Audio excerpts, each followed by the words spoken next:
Hello everyone, my name is Cassandra and today I'm presenting my permaculture design called Fuse. So before we jump into the design, I want to say a little bit about myself and how I found permaculture. So when I was little, I grew up with my French father and American mother, so in a multicultural household, and I was lucky enough to travel and I met a lot of people and I realized that their different cultures, customs, traditions, languages it was all really exciting to me, and I realized I had a love for people. And then in high school, I took AP Environmental Science, and this class truly changed my life, and I became so aware of this huge passion I had for the earth. So going into college, when I took a class in planting design, I got to have a lecture about permaculture, and I realized that the practice included the two most important things in my life at that point, being my love and interest for people and my love and interest for the earth. And I became hooked simply, and I decided to take a PDC to increase that amount of knowledge that I have on permaculture and really pursue it. And I'm hoping that this new knowledge comes in handy as I study landscape architecture and environmental science. Of course, I'm not the only person involved in my site, so my parents are also the stakeholders. I found the process of the stakeholder interviews to be really enlightening. I had never really questioned how my parents felt about the site that we live on, so it was really interesting to see their thoughts about the plants and the people around us and different factors that influence our living here. Integrating everyone's opinion kind of culminated in the vision and mission statements. When I was just starting the project, I was having a lot of trouble figuring out how to include my thoughts as well as my parents' thoughts into the vision and mission statements, and quite simply how they were different. I saw them as being the same. And as the project developed and as I kind of changed how I was thinking about them and changed what my goals were, I realized that the vision and mission statements are completely different. The vision statement is the ideal for the project, what you wish could happen, what is perfect in a perfect world. And the mission statement is seeing that in a more pragmatic lens. So once I discovered that, it was very easy for me to create vision and mission statements that I think represent the project well. Now, as my vision and mission statements changed, they changed along with my goals. So as I was developing goals for the project, I realized that there were kind of two sections that came out of it. One being goals shared by all stakeholders, for example, increasing the amount of wildlife that the site can host. And then personal goals on the other side of the equation, which were goals that were more dear to my heart and more important for me to pursue, such as discovering how I could turn all of my environmental passion into something tangible.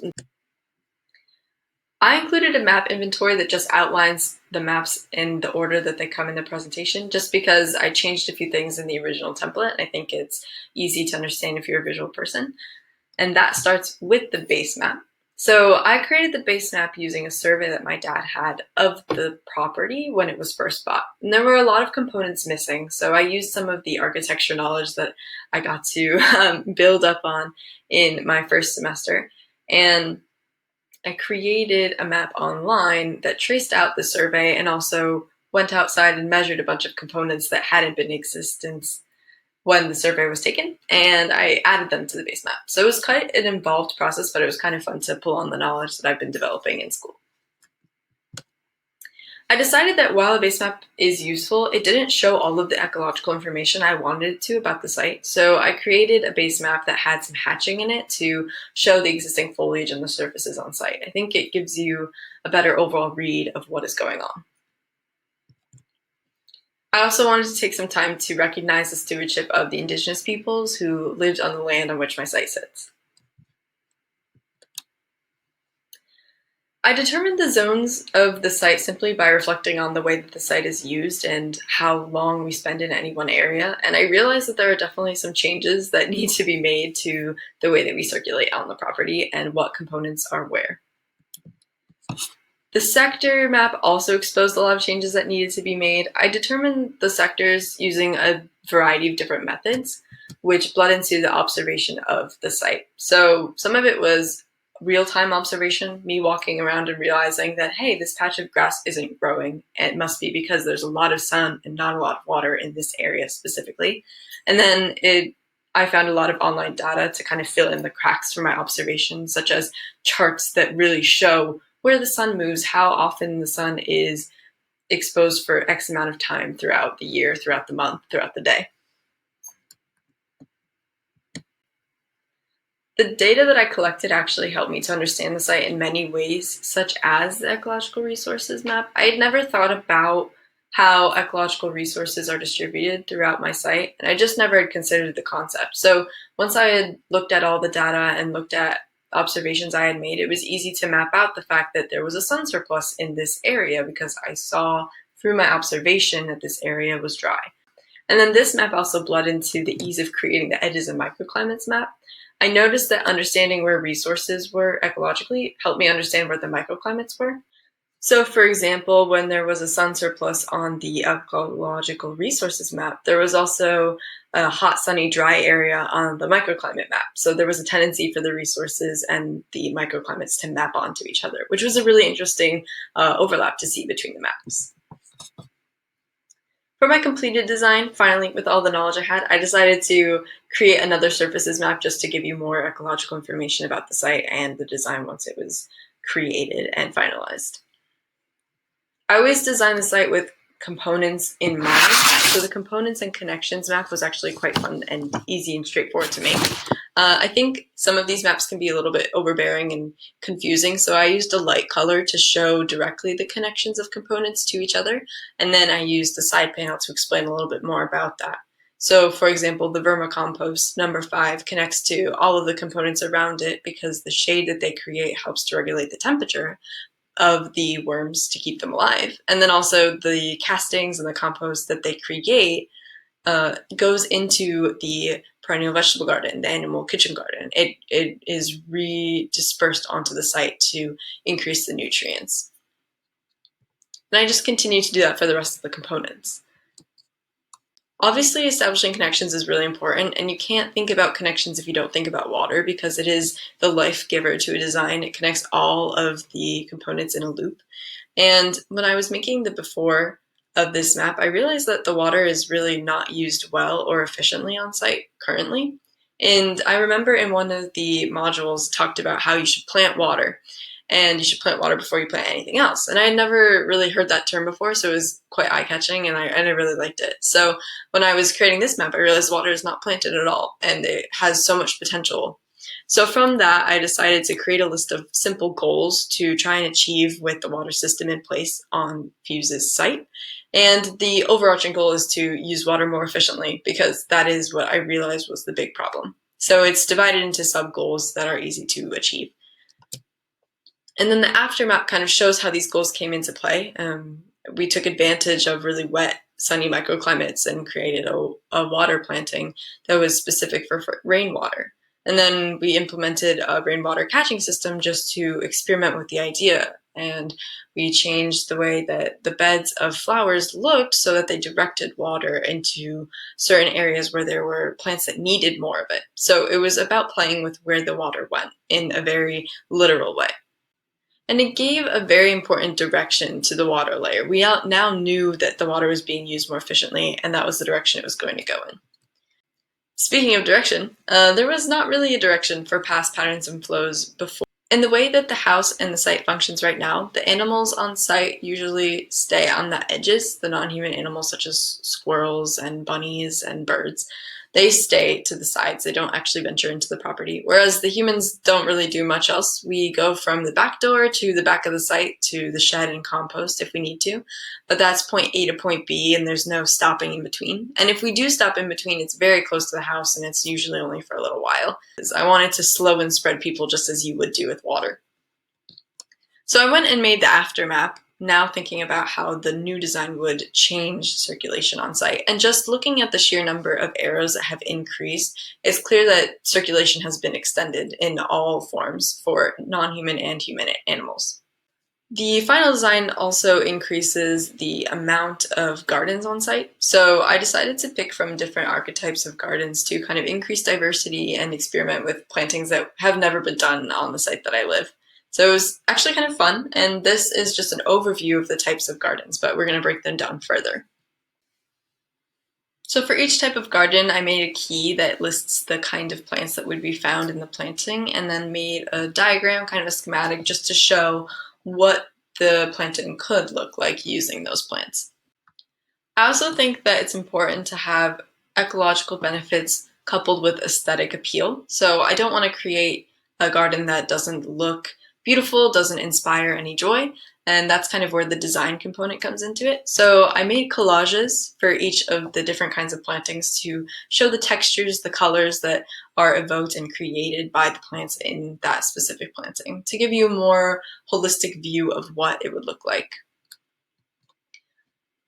The perennial rainwater garden is in a microclimate where it's very wet and very sunny, and I'd never done a rainwater planting before, so I thought it was interesting to look up those kinds of articles written about them, and people have all types of opinions on which plants go well together in these kinds of gardens, so it was fun to pull from information people have compiled and also make it my own by changing up combinations. And again, I did the same thing to show the textures and the colors that would be created by this planting. Right now on site we have a vegetable garden that we call a vegetable garden, but it's really just annual vegetables and perennial fruit, and it doesn't really mix in a way that is useful. So in the completed design, I decided to separate annuals and perennials into different plantings, and I moved the annuals closer to the back door, closer to the actual house in zone 1, so that it's easily accessible. While this diagram doesn't show you specifically where the plants are planted in these beds, I did label them in terms of the companion planting method that I was going to employ for these beds, so you can see what plants would be combined with others. Again, this photo just shows the different colors and textures, and it's quite beautiful. This photo on the right really inspired me when I was looking up different inspirational pictures to kind of get my juices flowing for creating the design. And I actually ended up walking around my neighborhood and finding a neighbor who has this very steep grade in front of his house, and it's sloping down, and he's planted all of these rows of lettuce. And it made me think of this photo, and I thought, I really want to try that out. So I created my perennial salad rows thinking of what leafy vegetables I could add that would be perennial, would come back, and I used clover to intersperse between the rows as a way to fix nitrogen and bring nutrients closer to the soil surface for the plants around it, but also simply so that the humans could walk through the rows for ease of planting and harvesting. It's a very green planting. So in the perennial vegetable garden, I decided to integrate artichokes, broccoli, asparagus, all these other really amazing perennial vegetables, because right now we only have fruits growing there. So the black currants, red currants, rhubarb, and raspberries all exist on site already, but I wanted to integrate more vegetables. And I wanted them to be perennial since we made that distinction between the two types of plants in different garden beds.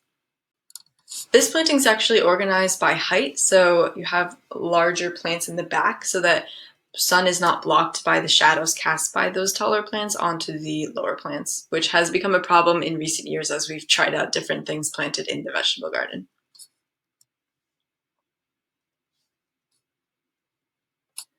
So the naturalistic planting is kind of the last large planting that we're going to talk about, and I learned about naturalistic planting in university in that class called planting design. And it's basically a way to plant that mimics nature and mimics how nature would organize different plants in the wild. It kind of breaks the neon green, really hyper-fertilized lawn paradigm, which I'm totally against. So that is why I decided to implement it. But it also has some other benefits, such as providing great habitat for insects and birds, and also just having a really ethereal look to it, which creates a sense of calm on site. So for my species list, I just listed the species under the garden that you will find them in, so it's easy and well organized. While some of the plantings we just discussed might arguably be considered built, I focused on non-organic components to make up the built environment, and I listed the function of the different components underneath them. So if I take the telephone, for example, we can tell by the note below that it is a component that was already existing before the design was created, and this telephone pole marks the beginning of the city property line, and it also limits the growth of trees by having the cable run across. So it's just really important information to know about it. And that's kind of how I talked about the rest of the components listed. So on the complete opposite of that spectrum, talking about the invisible things that you can't see on site was actually really fun for me. It was extremely easy to kind of picture what is a resource here and what is an invisible structure there. And I decided to map these two very important topics through the use of the capital, the different kinds of capital that are highlighted in the economic module, which I found so interesting and I had never thought about. So it was really fun to do for me. And for example, you might take the benches and you might think, oh, well, that doesn't have too much to do with social resources or invisible structures, but it's a social space for people to meet and to engage in conversation and to share tradition and share stories. So it creates social capital, creates cultural and intellectual capital. But that being said, it's also located in a very ethereal planting, kind of secluded on site. So it might even invite some spiritual capital, which is why the wheel looks the way it does near the benches. The noise capital is just me kind of joking around. We do have a lot of noise on site, specifically cars and trucks from the road, and also when occasionally neighbors will throw really big parties. So I just wanted to show that because it is an invisible structure that does affect the site. In terms of technology, transfer, and energy, the site is not off-grid, it's not in a remote location, and it does rely on city resources. So it's really the goal to decrease consumption, be mindful of how we are using these resources, but not necessarily to upheave all of the systems we know and we use. So, for example, in terms of energy, number one is using city power aided by eventual solar panels. So the design does consider the fact that solar panels might eventually be added, but it's not here yet. So it's building in insurance to increase use of renewable energy in the future. In terms of technology, tools such as compost that are natural technologies that we've been building on site are indicated through the number system. And it's definitely a natural technology that we rely on rather than chemical-based fertilizers. In terms of transportation, we want to increase the use of bikes, increase the amount of time that we walk to things in our immediate surroundings just to decrease our carbon footprint in general. So it's about minimizing our impact and not completely changing the practical aspects of how we live. So obviously carbon, nitrogen, and water cycles are at play here, but something that's really key is the human and non-human animals that help to close the loop on the site and cycle nutrients through the system. So for example, the human animals will create a lot of food scraps, and we have different compost piles on site, and we integrated new ones such as the vermicompost into the actual design so that this becomes a very efficient part of the system. And then the non-human animals on site will eat the produce that is growing in the gardens and will excrete them to different areas on site to help pollinate plants, to disperse seeds. So in both cases, human and non-human animals are helping in the nutrient cycles to move things around and to create a resilient system. I saw an opportunity to kind of highlight how life cycles throughout the site because as I was creating all these maps, I realized there was kind of a pattern here. So in zone 1, which is what is labeled as new life on this map, it is a zone that's talking a lot about, it is a kind of area where there's a lot of youth, there's a lot of growth and moving towards fullness. And you can see this through window boxes that are used to establish new life in terms of seedlings. And then sunrises that peek over the hedges in the Bodleia screen just to the east, which kind of signifies the idea of moving forward.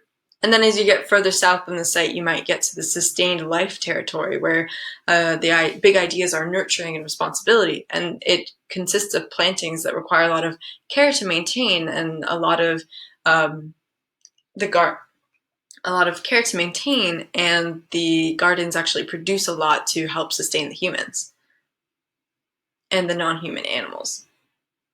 And then further in the site, if you get to recycled life, it's very much a territory focused on reflection, guidance, transforming life. And I think compost piles are a very obvious example of how life is recycled on site and kind of turned into a different layer that goes back to the first zone and moves back farther into the site as time passes. And it creates this really awesome loop of cyclical. And then in the recycled life territory, the main ideas are about reflection, guidance, transformation of life.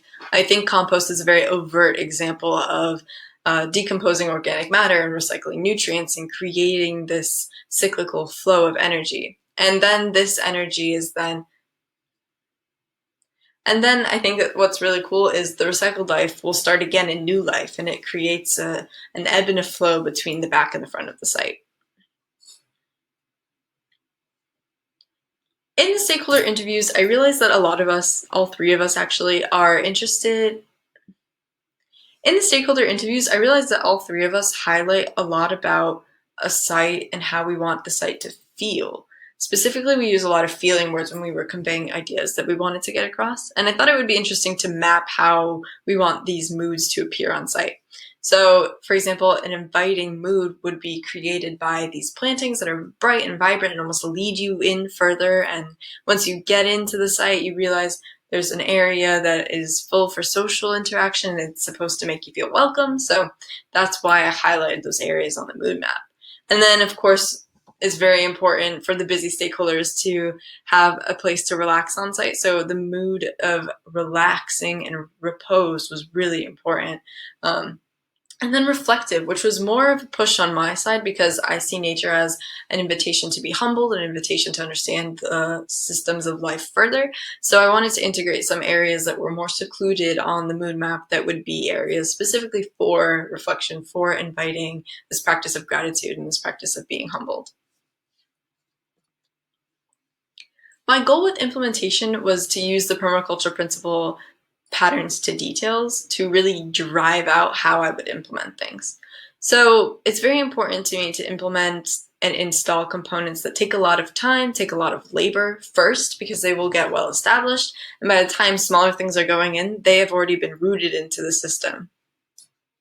Implementation phase 2 is about putting in the last of the really big components and starting to get smaller in scale.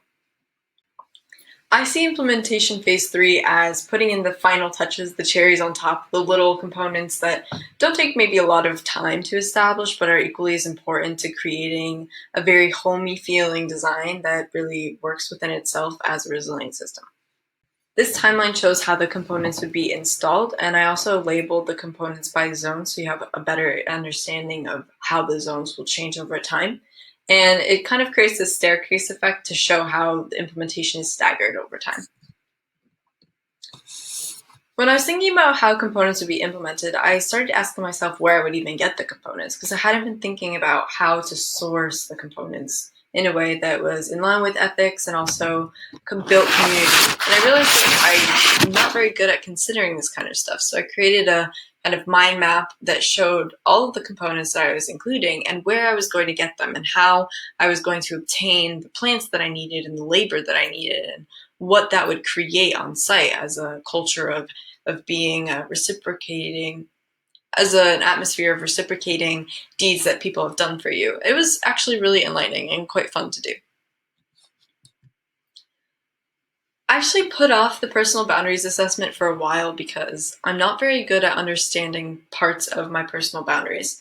I understand social and emotional boundaries very easily, and I knew how I wanted to articulate them. Same with knowledge and resources.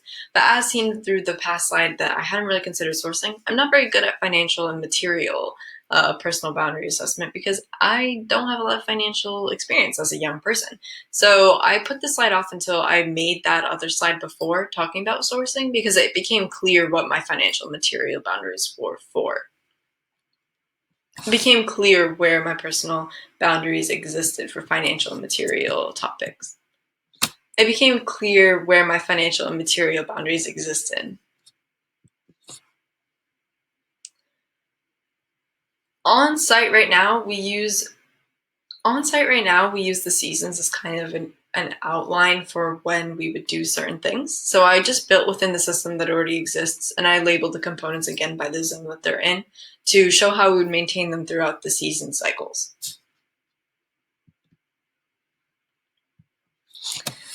So this project was really amazing, and it allowed me to brush up on some design skills, learn some new ones, really dive deep into aspects of myself that I hadn't explored yet through design, through learning about different information in modules, and it allowed me to connect with people about permaculture in a way that I never had before because I'd never explained this part of myself to them.